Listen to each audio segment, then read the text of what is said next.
नमस्कार, prime TV में आपका स्वागत है। मैं हूं आपके साथ शिखा मेहरोत्रा। शुरुआत करते हैं खबरों की। राष्ट्रपिता महात्मा गांधी की जयंती के अवसर पर सीएम योगी आदित्यनाथ ने बालिका शिक्षा को लेकर बड़ी घोषणा की है। उन्होंने कहा कि किसी निजी स्कूल में अगर एक ही घर से दो बहनें पढ़ती हैं तो एक की फीस माफ करें। अगर निजी स्कूल फीस माफ नहीं करता तो विभाग उस बच्ची के फीस भरने की व्यवस्था करे।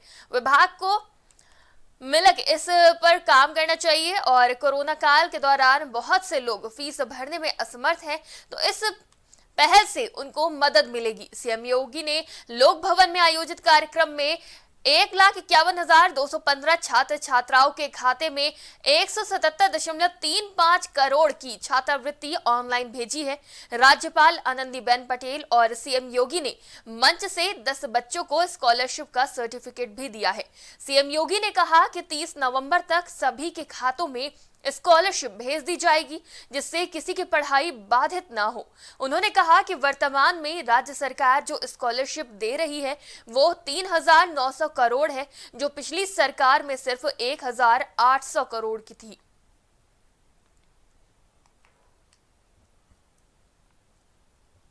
मुख्यमंत्री योगी आदित्यनाथ का आज सिद्धार्थनगर और गोरखपुर का दौरा है। सीएम योगी आज डुमरियागंज में कई योजनाओं का लोकार्पण और शिलान्यास करेंगे। साथ ही विभिन्न योजनाओं के लाभार्थियों को स्वीकृति पत्र वितरित करेंगे। वहीं गोरखपुर के खनिमपुर में घरेलू पाइपलाइन गैस कनेक्शन बांटेंगे। मुख्यमंत्री योगी आदित्यनाथ के हाथों पाइपलाइन से पीएनजी आपूर्ति की सौगात मिलेगी। दोपहर बाद 4 बजे खनिमपुर में आयोजित कार्यक्रम में मुख्यमंत्री योगी टोरेंट कंपनी की तरफ से स्थापित 8 सीएनजी व सिटी गैस सब स्टेशनों का उद्घाटन करेंगे। साथ ही 101 लोगों को घरेलू पाइप गैस कनेक्शन भी वितरित किया जाएगा। मुख्यमंत्री योगी पराग डेयरी के लिए औद्योगिक गैस कनेक्शन और टोरेंट की तरफ से प्रदेश में बनाए गए 13 ऑक्सीजन प्लांट का भी शुभारंभ करेंगे। टोरेंट कंपनी को गोरखपुर में रसोई गैस आपूर्ति के लिए पाइपलाइन बिछाने की जिम्मेदारी मिली है। वहीं पीएनजी की आपूर्ति के लिए महानगर में तेजी से पाइपलाइन बिछाई जा रही है। पहले फेज में तारामंडल के करीबन 10,000 घरों में पीएनजी आपूर्ति शुरू करने का लक्ष्य है। इसके बाद शहर के विभिन्न हिस्सों में चरणबद्ध ढंग से आपूर्ति शुरू होगी।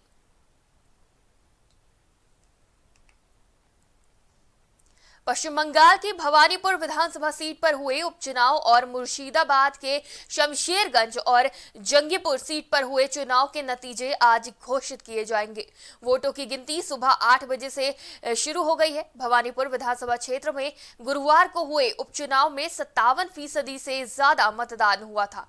इस उप निर्वाचन क्षेत्र से पश्चिम बंगाल के मुख्यमंत्री ममता बनर्जी ने चुनाव लड़ा है। मुर्शिदाबाद के शमशेरगंज और जंगीपुर सीटों पर क्रमशः 79.92% और 77.63% की उच्च मतदान दर दर्ज की गई है। जहां 2 उम्मीदवारों की मौत के बाद अप्रैल मई विधानसभा चुनाव के दौरान मतदान रद्द करना पड़ा था। वहीं भवानीपुर सीट पर टीएमसी की सुप्रीमो बनर्जी का मुकाबला बीजेपी की प्रियंका टिब्रेवाल और सीपीएम के श्रीजीव विश्वास से है। इस साल की शुरुआत में हुए विधानसभा चुनाव में नंदीग्राम निर्वाचन क्षेत्र से हारने वाली ममता को मुख्यमंत्री को पद बरकरार रखने के लिए ये उपचुनाव जीतना है। वहीं भवानीपुर विधानसभा सीट से बीजेपी उम्मीदवार प्रियंका टिब्रेवाल ने कलकत्ता हाई कोर्ट के कार्यवाहक मुख्य न्यायाधीश को एक पत्र लिखा है। पत्र में प्रियंका ने भवानीपुर विधानसभा क्षेत्र से उपचुनाव परिणामों के बाद किसी भी तरह की हिंसा से निवारक उपाय करने का अनुरोध किया है।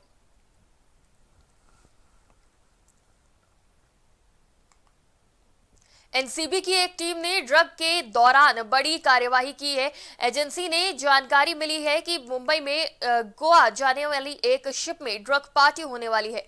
इस इनपुट के आधार पर एनसीबी के कुछ ऑफिसर यात्री बन शिप में सवार हो गए और 7 घंटे से अधिक समय तक एनसीबी का ये ऑपरेशन जारी रहा। एनसीबी के जोनल डायरेक्टर समीर वनखेड़े ने इस ऑपरेशन को अंजाम दिया है। वो अपनी टीम के साथ मुंबई में उस शिप पर सवार हो गए थे, लेकिन जब क्रूज बीच समुद्र में पहुंचा, वहां ड्रग पार्टी का आयोजन शुरू हो गया। उस पार्टी में बड़े स्तर पर ड्रग्स का सेवन होता देखा गया। बस उसी वक्त से एनसीबी की टीम भी एक्शन में आ गई और उन्होंने अपना सीक्रेट ऑपरेशन शुरू कर दिया। अब क्योंकि टीम यात्री बनकर गई थी, ऐसे में किसी को उस कार्रवाई की भनक नहीं लगी और तमाम आरोपियों को भी रंगे हाथों पकड़ने में मदद मिल गई। खबर मिली है कि एनसीबी ने इस ऑपरेशन के दौरान एक बॉलीवुड एक्टर के बेटे को भी हिरासत में लिया है। एनसीबी की टीम हिरासत में लिए गए लोगों को लेकर देर रात मुंबई पहुंची। वहीं समीर वानखेड़े ने बताया कि 7 से 8 लोगों को हिरासत में लिया गया है, पूछताछ की जा रही है। वहीं एनसीबी के दफ्तर से 2 युवकों को छोड़ दिया गया है। एनसीबी दफ्तर से निकलते समय युवकों ने भी कुछ भी कहने से इनकार किया। तो एक बड़ी ड्रग पार्टी शिप में होने वाली थी, जिसका सूचना पहले ही एनसीबी को मिली और एनसीबी की टीम वहां पे यात्री बनकर पहुंचे और उस शिप में हो रही पार्टी को जितने भी आरोपी थे उसमें उन्हें रंगे हाथों पकड़ा गया। आपको बता दें कि एक अभिनेता के बेटे को भी गिरफ्तार किया गया है, ऐसी जानकारी मिल रही है। बॉलीवुड एक्टर के बेटे को गिरफ्तार किया गया है और शिप पर ड्रग पार्टी चल रही थी, जिसका इनपुट मिला था, जिसके बाद एनसीबी की टीम ने इस ऑपरेशन को अंजाम दिया है और साथ ही सभी लोगों को रंगे हाथों पकड़ा है। आपको बता दें कि बीच समुद्र में पहुंचने के बाद ये ड्रग पार्टी देर रात शुरू हुई। एनसीबी की टीम ने सभी को रंगे हाथों पकड़ा और देर रात ही मुंबई लाया गया, जिसमें से 2 लोगों को छोड़ भी दिया गया है।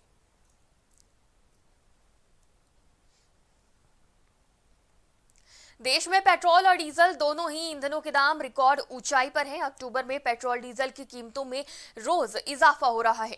भारतीय तेल कंपनियों ने आज यानी 3 अक्टूबर को पेट्रोल की कीमत में 25 पैसे प्रति लीटर और डीजल के भाव में 30 पैसे प्रति लीटर की बढ़ोतरी की है। बता दें कि पेट्रोल और डीजल की कीमतों में लगातार चौथे दिन वृद्धि होने के साथ देश में वाहन ईंधन के दाम नई रिकॉर्ड ऊंचाइयों पर पहुंच गए हैं। तो लगातार पेट्रोल और डीजल के दामों में बढ़ोतरी हो रही है, जिससे आम जनता को काफी परेशानियों का सामना करना पड़ रहा है और आज भी पेट्रोल और डीजल के दाम में वृद्धि देखने को मिली है। आपको बता दें कि दोनों ही ईंधन का दाम रिकॉर्ड ऊंचाई पर है। अक्टूबर में पेट्रोल डीजल की कीमतों में रोज इजाफा हो रहा है। भारतीय तेल कंपनियों ने 3 अक्टूबर यानी कि आज पेट्रोल की कीमतों में 25 पैसे प्रति लीटर और डीजल के भाव में 30 पैसे प्रति लीटर की एक बार फिर बढ़ोतरी की है। बता दें कि पेट्रोल और डीजल की कीमतों में लगातार चौथे दिन वृद्धि होने के साथ ही देश में वाहन ईंधन का दाम रिकॉर्ड ऊंचाई पर पहुंच गया है।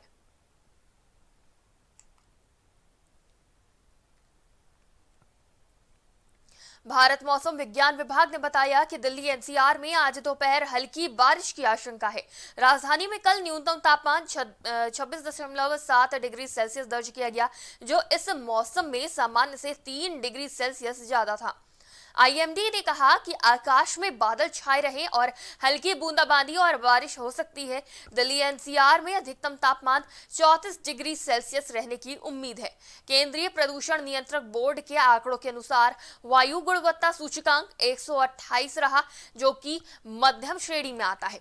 0 से 50 के बीच XQI अच्छा, 51 से 100 के बीच संतोषजनक, 101 से 200 के बीच मध्यम, 201 से 300 के बीच खराब और 301 से 400 के बीच बेहद खराब और 401 से 500 के बीच गंभीर माना जाता है।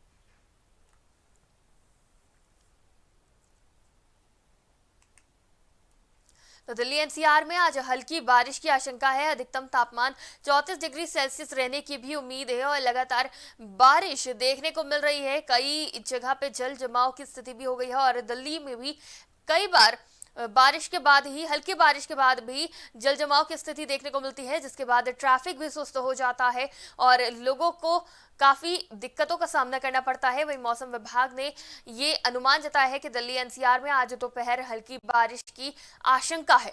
राजधानी में कल न्यूनतम तापमान 26.7 डिग्री सेल्सियस दर्ज किया गया था, जो इस मौसम में सामान्य से 3 डिग्री सेल्सियस ज्यादा था। वहीं आईएमडी ने कहा है कि आकाश में बादल छाए रहेंगे, हल्की बूंदाबांदी और बारिश भी हो सकती है और दिल्ली एनसीआर में अधिकतम तापमान 34 डिग्री सेल्सियस रहने की उम्मीद भी जताई है। वहीं केंद्रीय प्रदूषण नियंत्रक बोर्ड के आंकड़ों के अनुसार वायु गुणवत्ता सूचकांक 128 रहा है, जो कि मध्यम श्रेणी में आता है। आपको बता दें कि जैसे जैसे मौसम में ठंडक आती है और मौसम में बदलाव देखने को मिलता है, वैसे वैसे प्रदूषण का स्तर भी बढ़ने लगता है। आपको बता दें कि जो भी प्रदूषण है वो देखने लगता है और एक बार फिर जैसे जैसे मौसम में बदलाव आ रहा है वैसे वैसे प्रदूषण का स्तर भी बढ़ने लग रहा है। लेकिन जो आंकड़े आए हैं उसके अनुसार गुणवत्ता सूचकांक 128 है, जो कि मध्यम श्रेणी में आता है।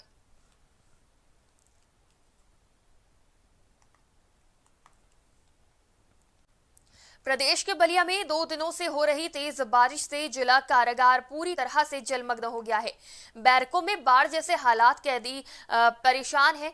जिला प्रशासन ने अलर्ट जारी कर दिया है, लेकिन जेल में बंद महिलाएं और बच्चे सहित 939 कैदियों को भारी सुरक्षा के बीच आजमगढ़ और अंबेडकर नगर के जेलों में शिफ्ट करने की तैयारी शुरू कर दी गई है। एसपी सहित आला अधिकारी मौके पर मौजूद। जिला कारागार छावनी में तब्दील गैर जनपदों से भारी संख्या में फोर्स बुलाई गई है। वहीं मूसलाधार बारिश की वजह से छावनी में तब्दील जिला कारागार की तस्वीरों को परेशान कर सकती हैं। तो आपको बता दें कि बारिश का कहर देखने को मिल रहा है, जहां काफी दिक्कतों का सामना करना पड़ रहा है। बलिया से ये खबर आई है, जहां जिला कारागार में पानी भरने से लोगों को, कैदियों को काफी दिक्कतों का सामना करना पड़ रहा है। बैरक में पूरी तरह से पानी भर गया है, जिसके बाद कैदियों को शिफ्ट करने की कवायद तेज हो गई है।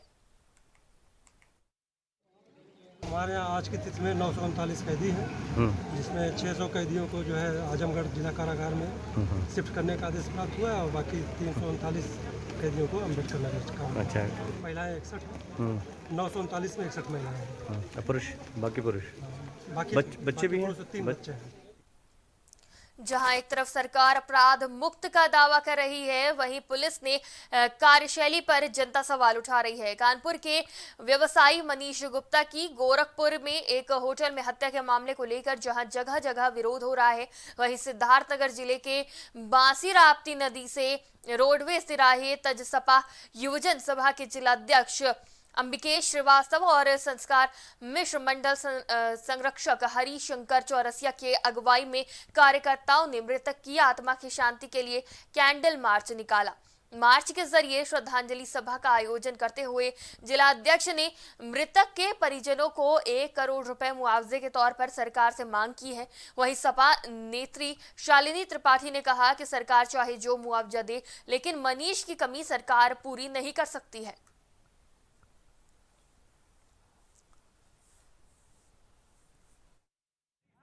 उत्तर प्रदेश के पूर्व मुख्यमंत्री समाजवादी आंदोलन के भविष्य आदरणीय अखिलेश यादव जी ने जब उस परिवार से मिले और जब उनकी पत्नी से मिले, तत्काल हमारे नेता ने समाजवादी पार्टी के कोष से 20 लाख रुपए देने का वादा किया। हम विपक्ष में बैठे, हमारे नेता ने 20 लाख रुपए देने की घोषणा की है, तो आप सत्ता पक्ष में बैठे हो, आपको तो 1 करोड़ जरूर देना चाहिए। उस 1 करोड़ से उस मनीष गुप्ता वापस नहीं आ जाएंगे, लेकिन कम से कम वो परिवार एक सुखमय जिंदगी जी सकेगा। इसलिए हम समाजवादी युवजन सभा के लोग मांग करते हैं कि उस परिवार को 1 करोड़ रुपए मुआवजा जरूर दिया जाए।